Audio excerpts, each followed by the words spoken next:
And with us now is Thomas Speciale, former senior advisor to the DNI on counterintelligence and security, and former senior intelligence collection strategist for domestic extremism at the National Counterterrorism Center.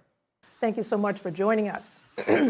Now, listening to the Border Patrol commander just now, how would you describe the type of environment and situation federal agents are facing in Minneapolis? Well, this is a situation that we've been watching evolve over the last several years. The bottom line is that these individuals that are out interfering with the execution of legal activities, especially against federal law enforcement, and are interfering with them and putting officers at risk. The officers have families too. They also have a job to do. And whether you agree with that job or not, that's going to be, whatever happens with these individuals is going to be handled at the federal level. And these civilians that are out on the street are only placing themselves and these officers in great danger. Now, Thomas, Attorney General Pam Bondi today suggested these anti-ICE protests are highly organized. Do you agree? And what do we do, or what do we know about it?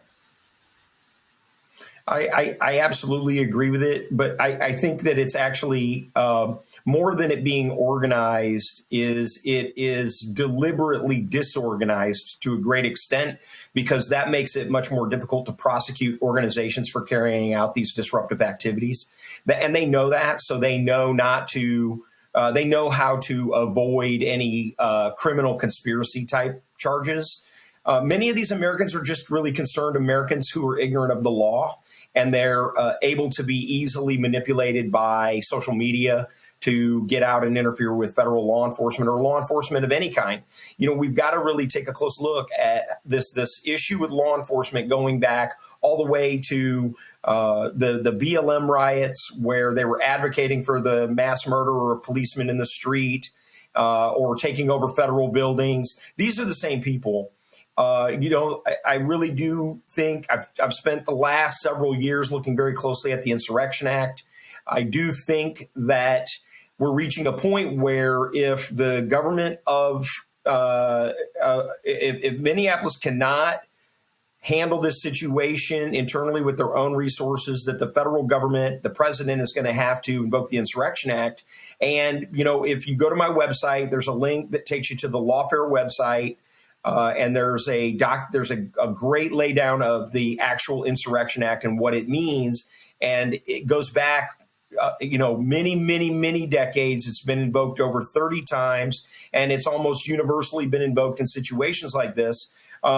In this particular case, there's three categories for the invocation of the Insurrection Act. One is at the request of the government of the state. The second one is, and I'm going to quote, permits the president to deploy the military if the president considers that unlawful obstructions, combinations, or assemblages or rebellion against the authority of the United States makes it impractical to enforce the laws of the United States in any state by ordinary course or judicial procedures. So that's not even the most that's not even the strongest authority he has.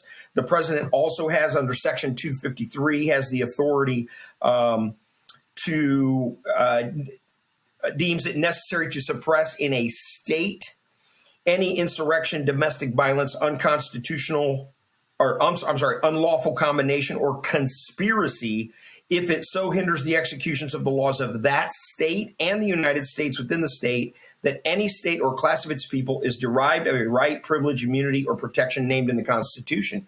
And the bottom line is these protesters are putting the entire community at risk.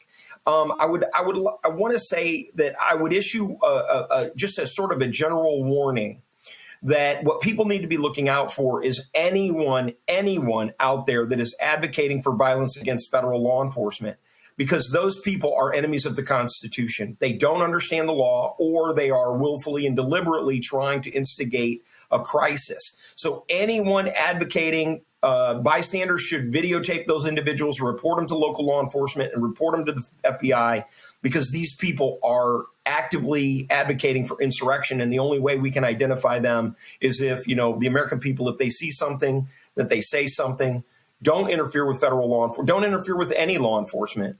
And hopefully the president won't have to invoke the Insurrection Act if Minneapolis can't get this under control. Now, yesterday, ICE held a press conference where they displayed photos of the illegal immigrants with criminal records that were picked up that day. Mm-hmm. And the official said he wanted to set the record straight on lies being told about their operations. So what role is information and rhetoric playing in this unrest? Yeah, I mean, that's exactly what I was hitting on. I think there are instigators and there are agitators out there that are preying on people's emotions, and emotions are very high. So what I'm asking is I'm asking for people to be calm. Let them do what they're doing. They're prioritizing arrests of violent offenders against our own American citizens and even within the immigrant community themselves. And so to a great extent, even the undocumented immigrants that are in the country, they don't want these people in the country either. They want them arrested and off the street. And so the rhetoric on social media, many of these people are professional agitators and instigators.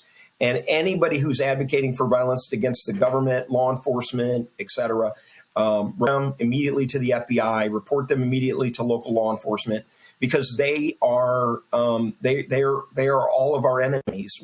Regardless of where you're at on the political spectrum, these people are enemies of the American people because all they want is to sow chaos and violence. They don't love the Constitution. They don't love our country. They just want to see it all burn down in most cases. And those people have to be taken off the streets.